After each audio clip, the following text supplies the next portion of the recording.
Namaste, and welcome to our continuing series, Essays on the Gita, with our beloved Ranga.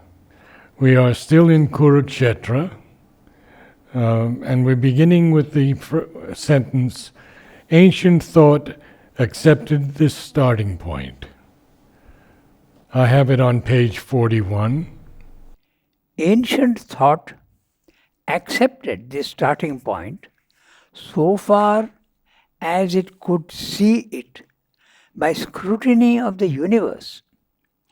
The old Upanishads saw it very clearly and phrased it with an uncompromising thoroughness which will have nothing to do with any honeyed glosses or optimistic scuttlings of the truth.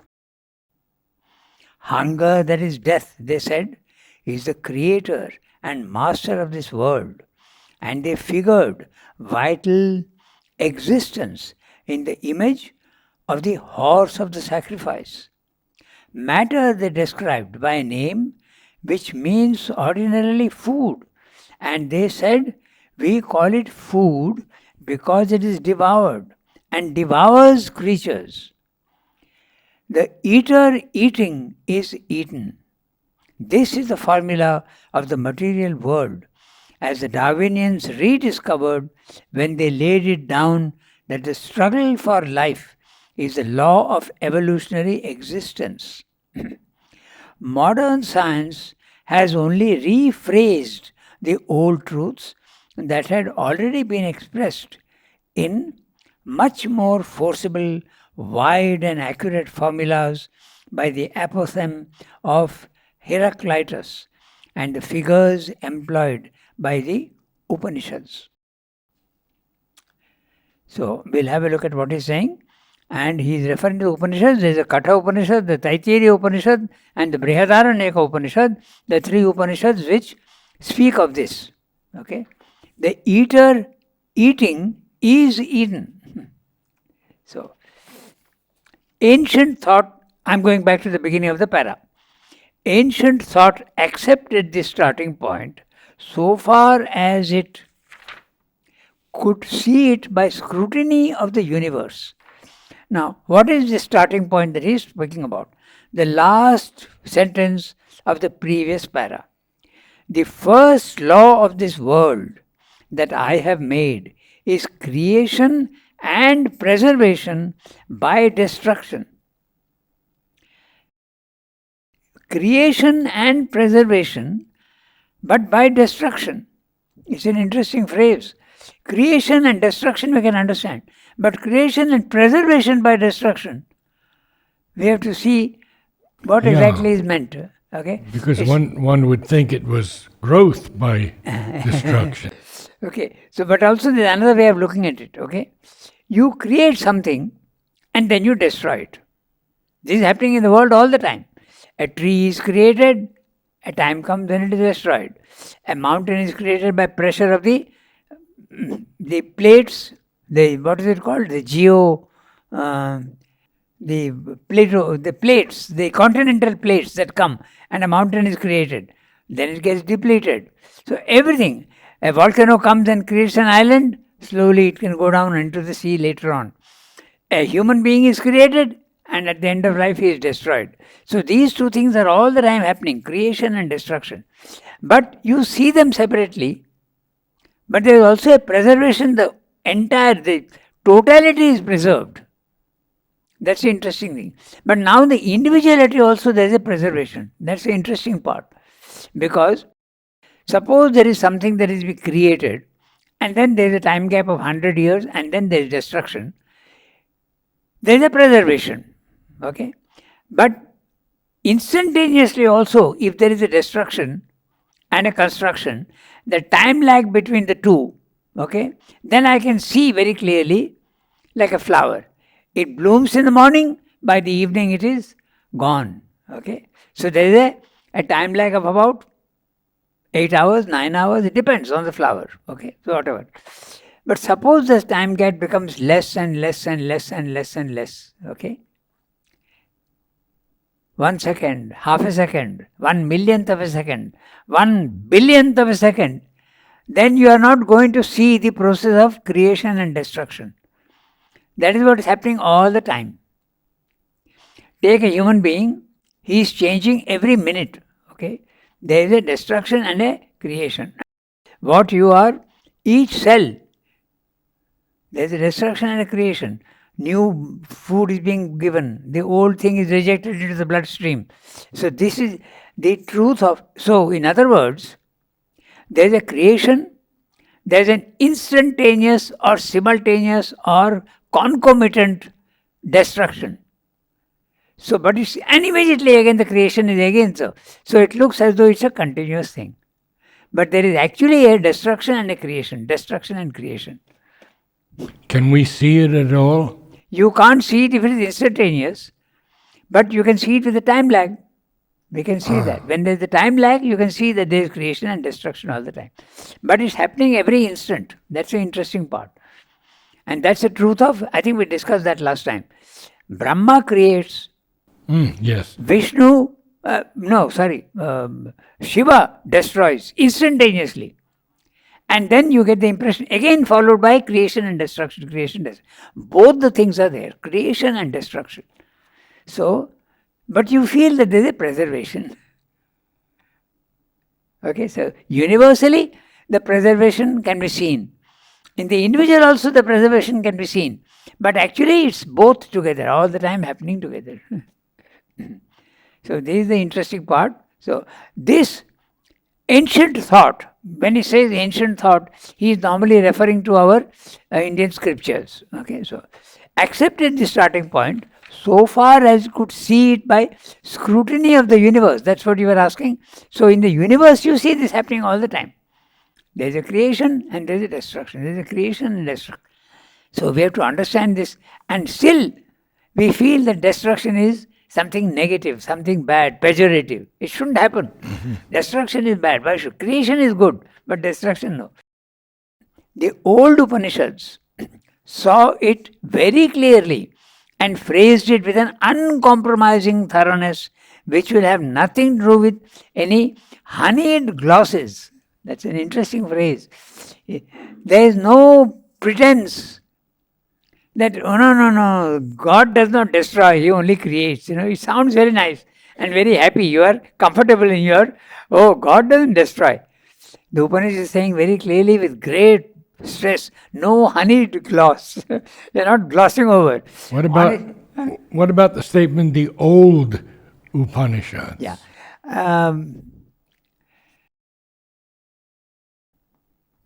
I'm not sure why he is using the word old. But perhaps he is meaning it in a very general sense that they are 5,000 years old, maybe in that sense. But even if he eliminate the word old, the sentence holds. Yes. Upanishads saw it very clearly and phrased it with an uncompromising thoroughness which will have nothing to do with any honeyed glosses or optimistic scuttlings of the truth. This is a very interesting thing, and he has discussed this earlier also in Life Divine. He has discussed quite a lot. We can, in a very optimistic way, we can say, everything is fine in the world. Okay? But is it really fine? There is death, there is suffering, there is evil. So this sort of thing, if you say, then it is a very optimistic scuttling of the truth. No, there's no evil, there's nothing. It is an appearance only. It will be fine, there's nothing wrong with the world. It's an optimistic scuttling of the truth. You have to recognize honestly and very courageously that there is destruction, there is evil, there is, all these things are there in the physical world. In fact, he has discussed this. Robert Browning has a poem, Pippa Passes. And there he says, I've forgotten the exact words, but the sun is shining, the flowers are blooming. That's the meaning. It's not the exact words. The rose is blooming, the bird is on the tree, things like that. All's well with the world. So this is an optimistic view. It can also be interpreted as a right view because the divine is there everywhere. And if you see the divine, it's true that all's well with the world. But if you see it from another angle, okay, not a very honest angle, then you see that there is suffering in the world, there is pain. You have to explain that. All is not well with the world.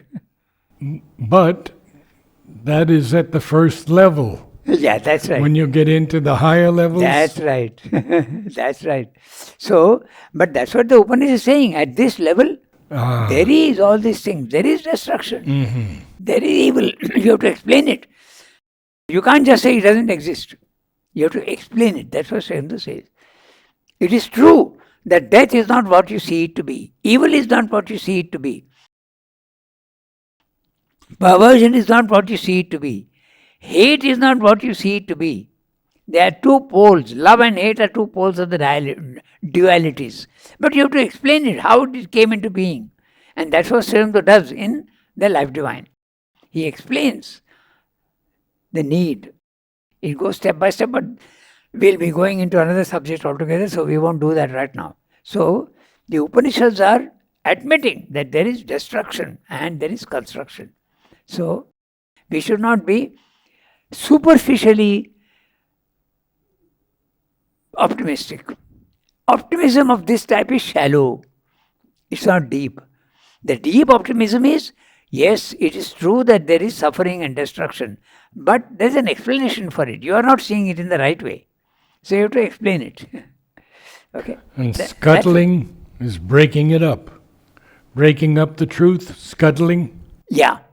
To scuttle is to throw away, no? Yeah. So, optimistic scuttlings of the truth. And honeyed glosses, look at the word, very interesting. Hunger, that is death, they said, okay, is the creator and master of this world. And they figured vital existence in the image of the horse of the sacrifice. This is the clear reference to the Brihadaranyaka Upanishad. It begins in that way. Matter, they described it by a name which means ordinarily food. The word used in the Sanskrit is annam. And annam is a word very commonly used in all Indian languages, which means food. So matter is food. So how and why it is describing. And they said, we call it food because it is devoured and devours creatures. So there you are. It is itself devoured. And it also devours creatures. When we are eating food, we are eating bread, rice, vegetables, we are destroying life in the plant. And when a lion is jumping on a tiger and killing it, the lion is destroying a life, but it's also increasing its own lifespan. So life depends on life. So you have that fantastic phrase, the eater eating is eaten himself. Okay? And then you go back to that previous image which is given on the previous page. The sages and the heroes are his food, and death is the spice of his banquet. In the Katha Upanishad. And the sages and the heroes, they are the best in the world, and yet they are nothing but food for time the destroyer, for the Lord who is the master. In other words, to put it very simply, everything in the physical world is transient. That's the nature of the world. Nothing is permanent in the world. Okay, so the eater eating is eaten. This is the formula of the material world, as the Darwinians rediscovered when they laid it down that the struggle for life is a law of evolutionary existence.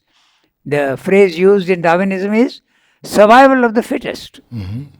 Those who are the fittest will survive. And that's an interesting principle in nature, because then you are ensuring the best genes are passed on to the next generation. So survival of the fittest, he saw that. Struggle for life. Modern science has only rephrased the old truths that had already been expressed in much more forcible, wide and accurate formulas by the apothegm of Heraclitus and the figures employed by the Upanishads. So, to recall what Heraclitus said, war is the father of all things, and in war there is destruction. So, clash and war and destruction is the father of all things. That's what he said. That also was referred to in the previous para. War is the king, war is the king of all. Okay, so we go to the next para. Nietzsche's insistence upon war as an aspect of life and the ideal man as a warrior, the camel man he may be to begin with, and the child man hereafter. But the lion man he must become in the middle if he is to attain his perfection. These now much decried theories of Nietzsche have, however much we may differ from many of the moral and practical conclusions he drew from them, their undeniable justification and recall us to a truth we like to hide out of sight. What is the truth we like to hide out of sight? That destruction is something negative. God couldn't have done that. It is good that we should be reminded of it. First, because to see it has for every strong soul a tonic effect which saves us from the flabbiness and relaxation encouraged by a too mellifluous philosophic, religious or ethical sentimentalism, that which loves to look upon nature as love and life and beauty and good, but turns away from her grim mask of death, adoring God as Shiva, but refusing to adore him as Rudra. Secondly, because unless we have the honesty and courage to look existence straight in the face, we shall never arrive at any effective solution of its discords and oppositions. We must see first what life and the world are. Afterwards, we can all the better set about finding the right way to transform them into what they should be. If this repellent aspect of existence holds in itself some secret of the final harmony, we shall, by ignoring or belittling it, miss that secret, and all our efforts at a solution will fail by fault of our self-indulgent ignoring of the true elements of the problem. If, on the other hand, it's an enemy to be beaten down, trampled on, excised, eliminated, still we gain nothing by underrating its power and hold upon life, or refusing to see how firmly it is rooted in the effective past and the actually operative principles of existence. So, he is telling you have to be absolutely objective and not bring your sentimentalism into the picture. And the language is very clear. We all like something pleasant, but we don't like something unpleasant. That's the nature of human beings, all creatures. Not only human beings, but all creatures.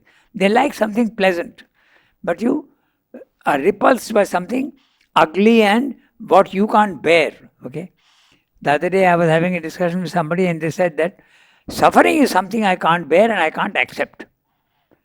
But why should you not have how are you going to cure the suffering in the world unless you know its nature and you accept it and look calmly, study it and see what is its cause. And if you know what is its cause, you can tackle it. But if you don't know what it is and you simply withdraw, the problem remains. So that's what you have to look at the world and see what it is. And if it has to be rejected, and he's using a very interesting image at the end of the para, he's saying that if you have an enemy to conquer, you must know what are his weak points. You must know what are his strong points. Unless you do that, how will you conquer him? So you must know him fully. Knowledge is necessary. And for knowledge, you must be absolutely objective. Science tries to do that, okay, to a large extent, particularly when they are studying wildlife. It's very interesting. Suppose a man is studying a, a herd of lions, for instance. He'll be watching without interfering in their life. And he'll see a lion jumping on a deer and killing it, actually tearing it apart even while it's living. A normal man will, with his vital weakness, he will say, "No, I can't bear this," and turn his face away. But the researcher will look calmly. He will not interfere. He will remain objective. In other matters also, you have to remain objective and find out the truth of what you have to conquer. So that's what he's saying. Don't run away from destruction and thinking it to be something abhorrent and repulsive. But look at it very calmly. It's a fact of existence. Destruction. Remember, this is all, I told you that there is the war. Okay? There is a, Mahatma Gandhi is the one who says non-violence is a principle. It's a principle. But is it a eternal and valid principle for all time and in all circumstances? No. That's the thing. So we have to see. Of course, at a lower level, it is a fact. It's going to remain. War will remain. But in the next stage, when you have lost your ego and you are in a spiritual level of consciousness, you can think of war being eliminated. But so long as you are imperfect and you have an ego, war is inevitable. That's what he's saying. He said that elsewhere. Okay, so we'll read each sentence and see. Nietzsche's insistence upon war as an aspect of life and the ideal man as a warrior, the camel man he may be to begin with, and the child man hereafter. But the lion man he must become in the middle if he is to attain his perfection. These now much decried theories of Nietzsche have, however much we may differ from many of the moral and practical conclusions he drew from them, their undeniable justification and recall us to a truth we like to hide out of sight. Okay? So, Nietzsche was a German philosopher who certainly had the experience of the self, because he says very clearly that one has to go beyond good and evil. In other words, you have to go beyond the dualities. And you can't go beyond the dualities unless you have experienced the self. So he has definitely experienced the self because he's talking of going beyond good and duality. But he must have, this is my theory, okay, I may be wrong, but when you are in the self, you experience the physical world as unreal, or your own condition, psychological condition, is one of utter peace and calm, and you are not affected by anything at all. But you can also have the experience of the cosmic consciousness, you can also have the experience of love, you can also have the experience of power. So he must have had the experience of power because he is stressing power so much.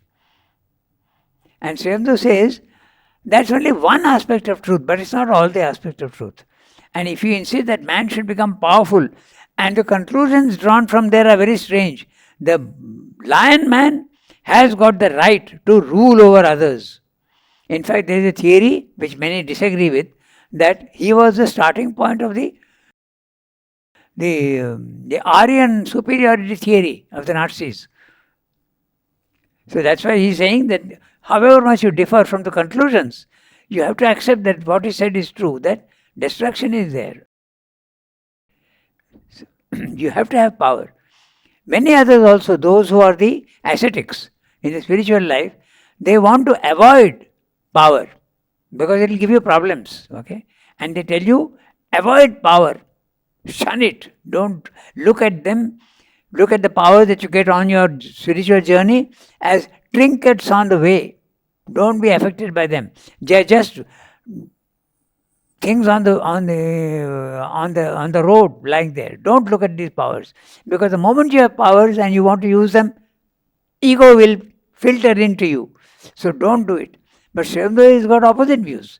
He says our view is not escape from the world. Our view is we want to conquer the world. And conquering the world is not possible without power. So we must have power. Of course, we must have peace, we must have love. We must have, but also we must have power and use it in the right way. So I'm reading each sentence. So he's saying that if we look honestly at the world, we will see that there is destruction and construction both. Okay, so these now much decried theories of Nietzsche have, however much we may differ from many of the moral and practical conclusions. One of the conclusions was that he said that man has the right to dominate over others. And that then from man it became also the race. The Aryan race has a right to rule over others. The Titan. The Titan? Yeah, that's right, the Titan. And that's why Sri Aurobindo calls him a seer. But he was a blind seer. Nietzsche has this phrase for him. Sri Aurobindo has this phrase for Nietzsche. He's a blind seer. Because he's had the experience, but he drew the wrong conclusions from them. Okay, so it is good that we should be reminded of it. Reminded of what? The reality of war, the reality of destruction. First, because to see it has for every strong soul a tonic effect which saves us from the flabbiness and relaxation encouraged by too mellifluous philosophic, religious or ethical sentimentalism. The word sentimentalism is shallow emotion. It's not deep emotion. Deep emotions are not easily disturbed. But when you are disturbed by seeing suffering, then it is sentimentalism. If we pity is sentimentalism, not compassion. Compassion is a deep understanding. But pity is a weakness in the vital. That's what Shri Krishna is telling Arjuna also. You are deciding not to fight, not out of bravery and not out of good moral ideals. Your vital is weak. You are not able to stand the sight of killing your own people. You are not able to withstand that pressure. That's why it's a weakness. So you must be able to look at death calmly, quietly, and then do what is necessary. But if you don't look at it calmly and quietly and get disturbed, how will you solve the problem? You won't. You'll run away from the problem. So, first, because to see it has for every strong soul a tonic effect. Now, let's understand what he's saying. It encourages you to see the truth. Okay? You don't run away from it. It gives you a boost, a tonic effect, which saves us from the flabbiness and relaxation encouraged by too mellifluous philosophic, religious or ethical sentimentalism. Sweetness and gentleness is fine. There's nothing wrong with it. It's very necessary. But at the same time, you must have power. You must have the strength to kill without anger and without hate. No anger, no hate, no repulsion. If it is something to be done, you do it. We do that well enough when you have to pull down a building.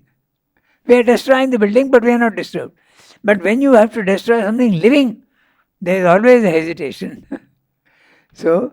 But it has to be done in the right way when you are commanded to do it by the divine. We can't decide what is to be destroyed. He will command you and you have to do it. Okay, so this is the first. Too mellifluous and too gentle is not necessarily good. Gentleness is good, but not weakness. Gentleness and sweetness can make you weak. So there should be no weakness and there should also be gentleness and sweetness. Interesting. Okay, so flabbiness and relaxation. Then he says, that which loves to look upon nature as love and life and beauty and good, but turns away from her grim mask of death, adoring God as Shiva. but refusing to adore him as Rudra. Shiva is the auspicious aspect and Rudra is the same, but he is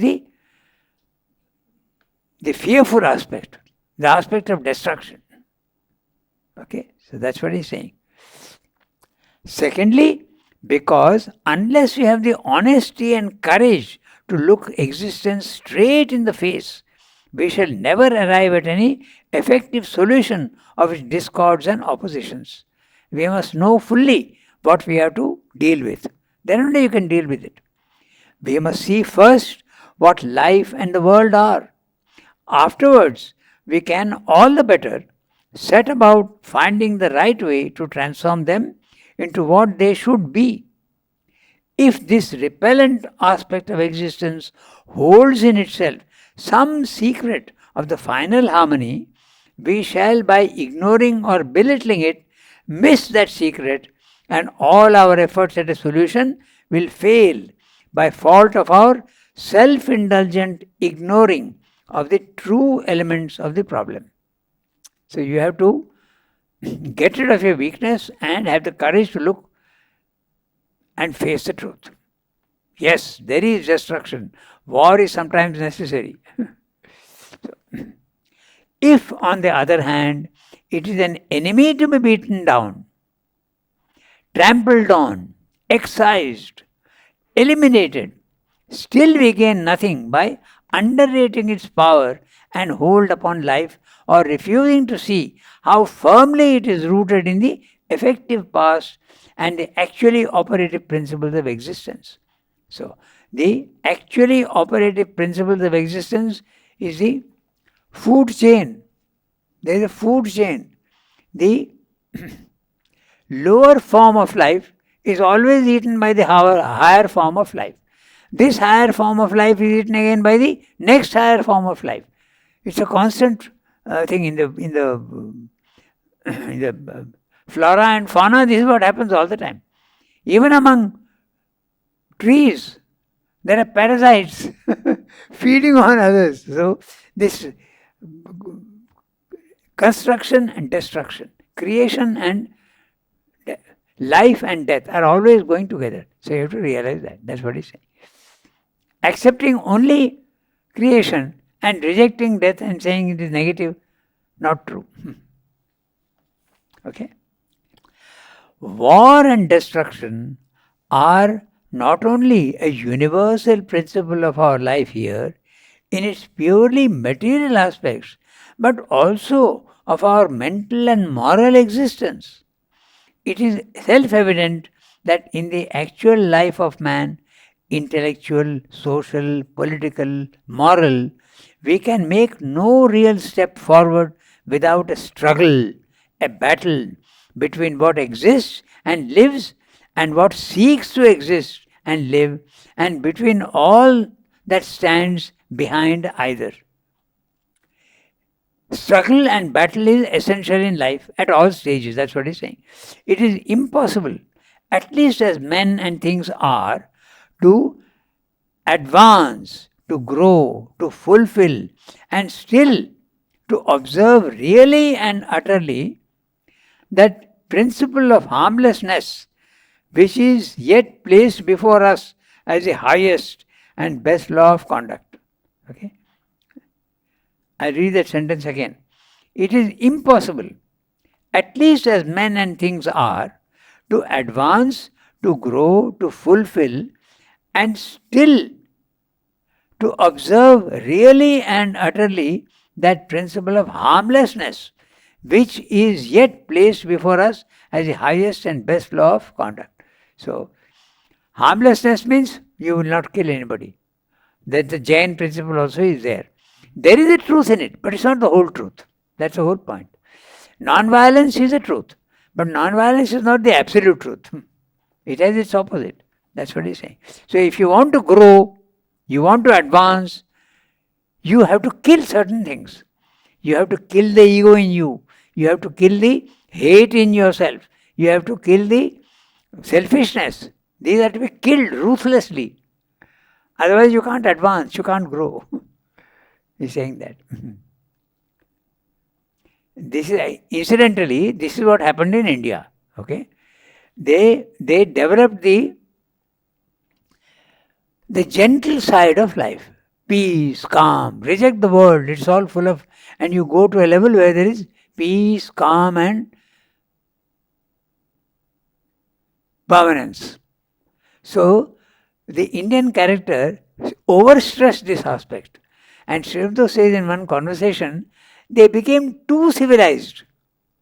And when they became too civilized and they accepted only peace and calm and no war, then you were conquered by the Mughals, then by the British. That's what happened. Now there is a resurgence, and you can see that they are being more positive, not only giving in very easily. So Sri Aurobindo has used this phrase in a correspondence with, no, not correspondence, in a talk with Anil Baran. That book has just come out recently, okay? Talks with Anil Baran. In only 2 years. But there he mentions very clearly that India became a slave to all the foreign conquests because they became too civilized. He is using too gentle. You are stressing only the mellifluousness of life. But you have to stand up also and do battle. Okay? Could that have been said about the Jewish people also? Because they didn't fight back? Possibly. Because the Egyptians threw them out, in that. So it's possible. But now they have gone to the other extreme. Oh, yes, yes, yes.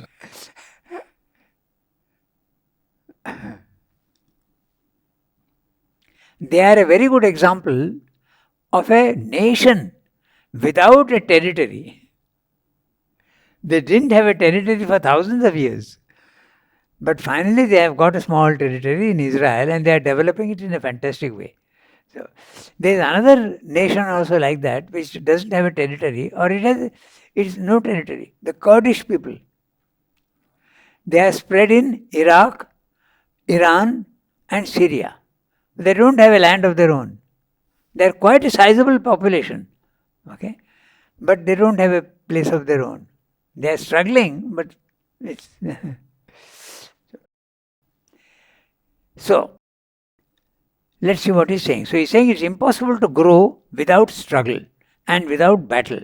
Okay? So we will use only soul force and never destroy by war or any defensive employment of physical violence. We'll read the para. It's a very interesting para where he's discussing Gandhi's theories, okay, without mentioning him. So Sri Aurobindo is saying, okay, harmlessness, fine. We stick with harmlessness, and are you saying that we should use only soul force and never destroy by war or any even defensive employment of physical violence? Never do violence? Then Sri Aurobindo is answering, good. Though until soul force is effective, the asuric force in men and nations tramples down, breaks, slaughters, burns, pollutes, as we see it doing today. But then, at its ease and unhindered, and you have perhaps caused as much destruction of life by your abstinence as others by resort to violence. This is Sri Aurobindo's answer. It's very subtle. We'll have to discuss it in detail. Still, you have set up an ideal which may someday, and at any rate, ought to lead up to better things. The harmlessness and the non-violence is a good principle, but not right now. It may lead to better things in future. But even soul force, when it is effective, destroys. That's the interesting part. Physical violence is not the only thing that destroys. Even soul force can destroy. And he is explaining. Only those who have used it with eyes open know how much more terrible and destructive it is than the sword and the cannon. Okay?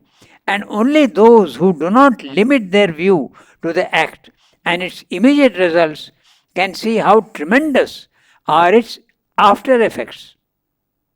After effects of non-violence. How much is eventually destroyed And with that much, all the life that depended on it and fed upon it. So non-violence can create more destruction. That's what he's saying. We'll have to give examples to understand that. Evil cannot perish without the destruction of much that lives by the evil. And it is no less destruction even if a person has saved the pain of a sensational act of violence. So if Arjuna says, I will not fight, he is not going to eliminate war in any case. It will exist apart from him. So you have to look in other ways. So I told you there are 3 chapters on war and destruction. And you can't ignore it. You have to accept that it is there and then only proceed further. So violence, sometimes you have to protect yourself. Simple mellifluousness and gentleness and love and sweetness will not do. You have to stand up and also be a warrior sometimes. That's what is being said. It's very obvious, if a wild animal comes and attacks you, you can defend yourself. It may lead to even the death of the animal. If snake comes to bite you, you are fully within your rights to protect yourself. Okay? So this is what leads to exaggeration of one side of truth. You can go completely false. So that we'll have to give many examples here. That's what he's saying. And he's saying something very interesting. He says, I will not use violence. I will use only soul force. Okay? We can apply that to the Indian freedom movement. We didn't have the wherewithal to fight with weapons, the British. So we used civil disobedience. Okay? But Sridhar is saying that what about soul force also you can use, and soul force can also destroy, and it can destroy much more. How would you define soul force? I'll give you examples.